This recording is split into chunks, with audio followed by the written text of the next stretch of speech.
Iran Israel से जुड़ी सबसे बड़ी खबर से पर्दा उठ चुका है।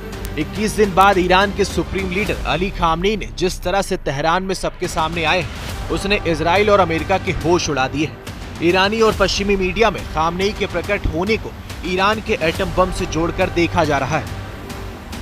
दावा किया जा रहा है कि जिस तरह से इजराइल, अमेरिका और पश्चिमी देशों की खुफिया एजेंसियां 21 दिनों तक खामनेई का पता नहीं लगा पाई, ठीक उसी तरह से बहुत जल्द ईरान का एटम बम दुनिया के सामने आने वाला है। दावा किया जा रहा है ईरान के बचे हुए टॉप 7 कमांडरों और परमाणु वैज्ञानिकों ने हिसाब लगा लिया है कि इजराइल के वजूद को खत्म करने के लिए 3 से 5 एटम बम की जरूरत पड़ सकती है। इधर अमेरिका ने ईरान के परमाणु खतरे को देखते हुए इजराइल को 7000 बंकर बस्टर बम भेज दिए हैं। खबरें ये भी हैं कि ईरान के परमाणु ठिकानों पर हमला करने के लिए अमेरिका अपने B-2 बॉम्बर इजराइल को दे सकता है। साथ ही कम से कम 100 JBU-57 बंकर बस्टर बम भी इजराइल भेज सकता है। लेकिन इधर ईरान को रूस और चीन से एयर डिफेंस सिस्टम, लड़ाकू विमान और कुछ खास तरह की मिसाइलें मिलना शुरू हो चुकी हैं, जिसने इजराइल और अमेरिका को हैरान और परेशान कर दिया है। यही वजह है कि खामनेई के सामने आने के बाद से दावा किया जा रहा है कि मुहर्रम के बाद ईरान इजराइल पर बहुत बड़ा मिसाइल हमला कर सकता है। हम आपको दिखाने जा रहे हैं कि किस दिन तक खामनेई की तेहरान में एंट्री को एटम बम धमाकों से क्यों जोड़ा जा रहा है। इसके साथ ही ईरान के परमाणु ठिकानों फोर्दो और नतांज पर भारी मशीनें बेहद तूफानी रफ्तार से किश मिशन में लगी हुई हैं। हम सबसे पहले आपको दिखाते हैं ईरान की परमाणु तैयारी कितनी है और कहां-कहां एटम बम बनाने के दावे किए जा रहे हैं।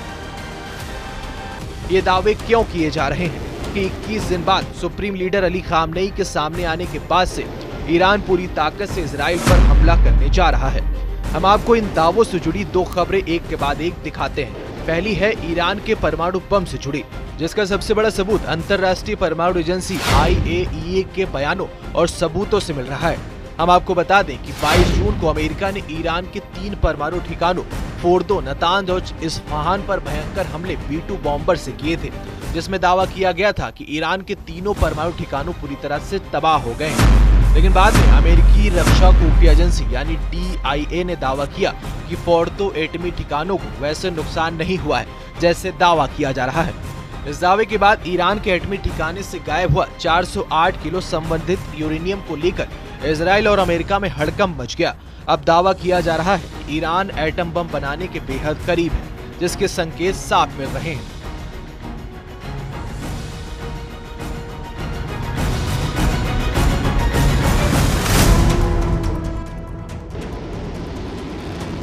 तेरह जून को ईरान पर इजरायली हमला होते ही सुप्रीम लीडर अली खामनेई गुप्त स्थान पर चले गए थे। दावा किया जा रहा है कि 14 जून को ही खामनेई को खुफिया अड्डे पर पहुंचा दिया गया था। 12 दिन की भीषण जंग के बाद खामनेई मुहर्रम के मौके पर 5 जुलाई को तेहरान में अपने देश की जनता के सामने पूरे कॉन्फिडेंस के साथ सामने आए। 86 साल के खामनेई इस मौके पर कोई भाषण या बयान नहीं दिया, जिसके बाद कयास लगाए गए कि खामनेई परमाणु मिशन को लेकर कुछ बड़ा करने जा रहे हैं। इसका पहला संकेत ये है कि ईरान ने अपने फोर्दो, नतांज और इस्फहान परमाणु ठिकाने पर मरम्मत का काम बेहद तेज कर दिया है। खबर ये भी है कि ईरान एक गुप्त एटमी अड्डे पर परमाणु बम बनाने में जुटा है। अगर ईरान परमाणु बम का परीक्षण कर देता है तो यकीन मानिए ये इजराइल के वजूद के लिए सबसे बड़ा खतरा होगा। रिपोर्ट के दावों के मुताबिक ईरान 3 से लेकर 5 एटम बम से इजराइल को तबाह कर सकता है। दावा किया जा रहा है कि ईरान को प्रत्येक गन टाइप डिवाइस के लिए 75 से 120 पाउंड के बीच अत्यधिक समृद्ध यूरेनियम की आवश्यकता होगी। दावा किया जा रहा है कि फतह-1 ठोस ईंधन वाली हाइपरसोनिक मिसाइल से एटमी हथियार इजराइल पर दागे जा सकते हैं। दावा ये भी किया जा रहा है कि इजराइल को कवर करने वाली बैलिस्टिक मिसाइल ढाल यानी एयर डिफेंस ईरान की फतह-1 मिसाइल को रोकने में असमर्थ, यानी ईरान परमाणु हथियार से लैस फतह-1 मिसाइल से 100% अपने टारगेट को तबाह कर सकती है। अगर ऐसा संभव हुआ तो ईरान इजराइल पर 3 से 4 परमाणु मिसाइलें दाग सकता है, जो इजराइल के वजूद पर भारी पड़ सकता है। मौजूद हस्तेई बहानेई बीश नबूद,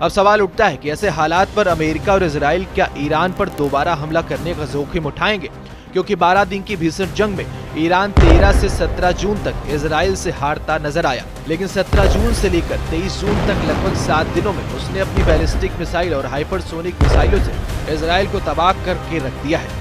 ईरान की सोजिल, खैबर और खुर्म शहर मिसाइलों से इजराइल को सबसे घातक नुकसान हुआ।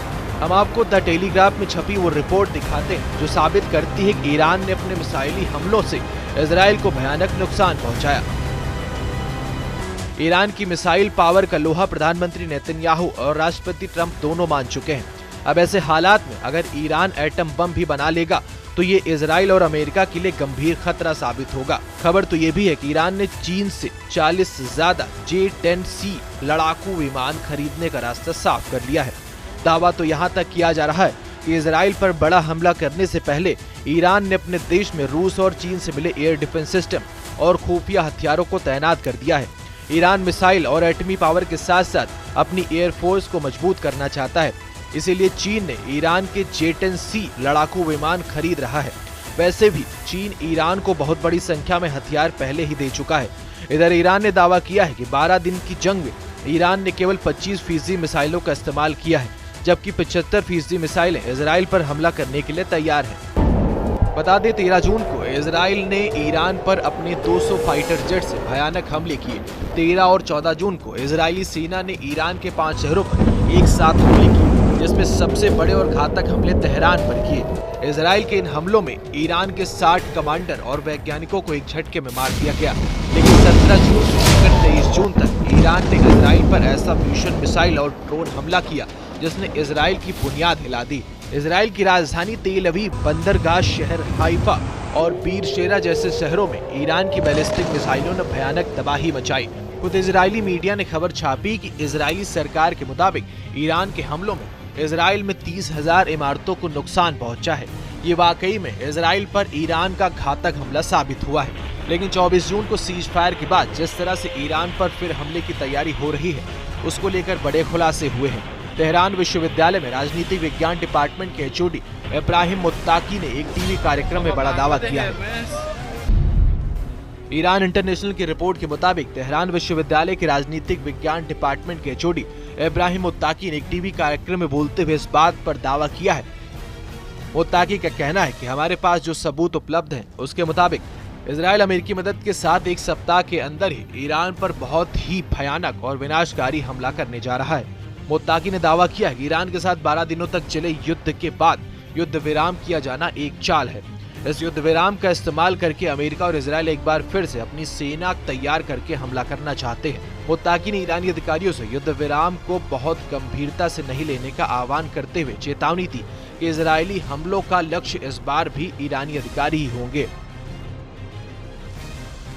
לבשר לכם שנפתחו, כפי שאתם בוודאי יודעים, נפתחו הרבה הזדמנויות עכשיו בעקבות הניצחון הזה, הרבה מאוד הזדמנויות. इधर ईरान में 60 कमांडरों और वैज्ञानिकों के जनाजे में उमड़ी भीड़ ने दुनिया को दिखा दिया कि ईरान पर इजराइल और अमेरिका के हमलों का वैसा असर नहीं हुआ जिसका दावा किया जा रहा था। ईरान तो यहाँ तक दावा कर रहा है कि 12 दिन की जंग में उसने केवल 25% की मिसाइलों का इस्तेमाल किया है। ईरान की मिसाइल बंकरों और गोदाम में अभी भी 75% मिसाइलें बची हुई हैं। यही वजह है कि ईरान दावा कर रहा है कि वो अमेरिका और इजराइल के अगर हमले दोबारा हुए तो उसका बेहद भयानक बदला लिया जाएगा। हम आपको ईरान के शीर्ष शिया मौलवी अयातुल्ला नासिर मकीर शिकारजी को वो फतवा दिखाते हैं जिसमें अयातुल्ला नासिर मकीर शिकारजी ने ट्रंप और नेतन्याहू के खिलाफ फतवा जारी किया। ईरान के शीर्ष शिया धर्मगुरु ग्रैंड अयातुल्ला नासिर मकरम शिराजी के फतवे ने दुनिया की राजनीति में हलचल मचा दिया है।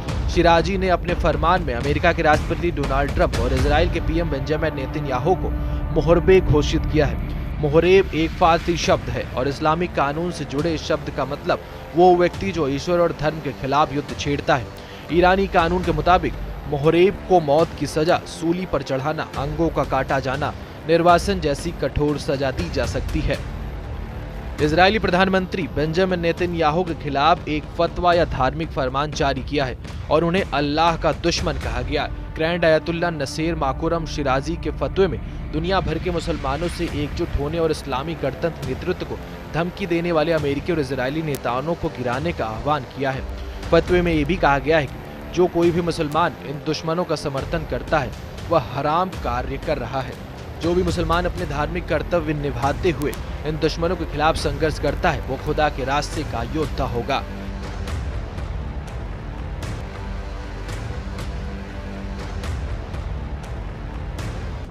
अब ऐसे हालात में अगर ईरान एटम बम बना लेता है तो ये निश्चित है कि ईरान हर हाल में इजराइल पर परमाणु हथियारों से हमला जरूर करेगा।